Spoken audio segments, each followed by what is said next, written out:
inaad caadooyinka isku xidhid arrintaas marka waa labada arrimood midna ay tahay marka intentionka midna ay tahay habit stacking oo iyada labaduba obvious kan bi cuega ka caawinayaan waadax bay kaaga dhigayaan gabagabada buugu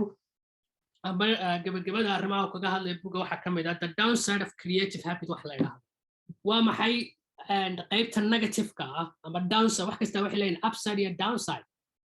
wax taban dhan taban oo laga eegi karo iyo dhan taban oo laga eegi karo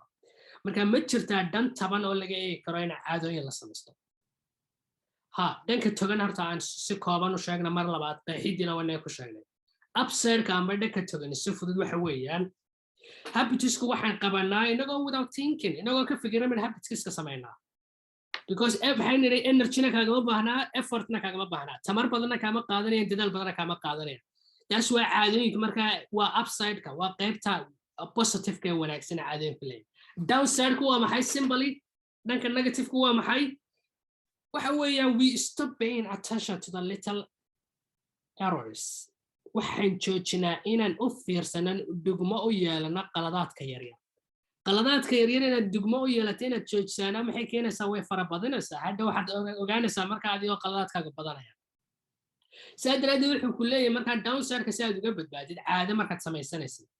caadooyinka qaar uma baahnid inaad error iyo xag wax simple marka horeba fudud laakiin kuwa badan waxaad u baahan tahay inaad hadda reflection iyo review aad samaysid isxisaabtan isxasuusin isxisaabtanka isxasuusigaas wuxuu kuu suurta gelinayaa inaad u fiirsato qaladaadka yaryar aad samaynaysid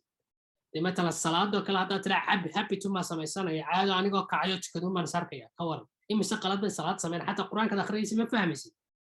مركب وحيابان نوع عشر كلا آخر سكوا كلا كورة دبوجس كسوقات ترى happy كآخر سكان سميستا وحمان سارك أنا صافر يسوي بوجي دم يبا حتى المربانة كفهمين كورن مركب happy كوات سميستا فعلتي إن الحل جات تكتي إن الحل جا قرآن آخردين إن الحل جا بوج آخردين إن الحل جا شمع سميسين إن الحل جا وحس سميسين happy كوات سميسين لكن الرمان نوع عزو كل واحد كأجب بهاين إن أوفر ستسيدا كلام مركز إلا وانا جنا داون سارك وما حي دنك نيجاتيف وما حي وحي إن قالوا ما أتنشن كأنه في رسالة قلادات كير إنه قالوا وحي سمعنا ما يسارقنا لما تنهد واحد دب عادي سنة ساق قلادات الرفرة بقى مركا مدكت دب مرة بوانا الرفلكشن يس حساب تنات سميسين أن مركا أوير كاجي وعي كاجي كونشيس كاجي عادي سو تشيلسي markii hore waxaad qasbayso wacyigaaga hadda wacyigaaga baad labada isku dayaysaa inaad yara just aware yara keentid yara dul keentid waxaanaad samaynaysaa aad u fiirsatid si aad u fahantid si aad u dareentid si aanad qalad u samayn marka taas waa downside-ka habits ku leh saa daraadeed buu xorinayaa qaacidu soo qaadanaya la yidhaahdo masterygu waa maxay qofku inuu wax master garayo mastery inuu wax heer ka gaadho noqdo the best dadka ugu wanaagsan waa marka laba arrimood la isla helo habit inaad waxa caadaysato routine muddo samayso plus logiye deliberate practice wax la dhaha deliberate practice waxa weeyaan practice habboon weeyaan waa practical sax oo habboon oo u fiirsanaysid oo ka taxadiraysa qaladaadkeeda oo coach ama macallin ama cid ku tustay marka hore oo ku leedahay sidaa dheh sidaa u samee waa lagu yara hagay kadib sidii saxdeed oo practice garanaysaa practice-ka aan deliberate ka ahayn waa maxay waa repetition ku celcelin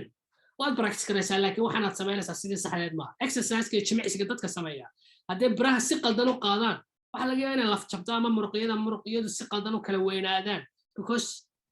practice qaldan mu sameyn jiray routine qaldan marka deliberate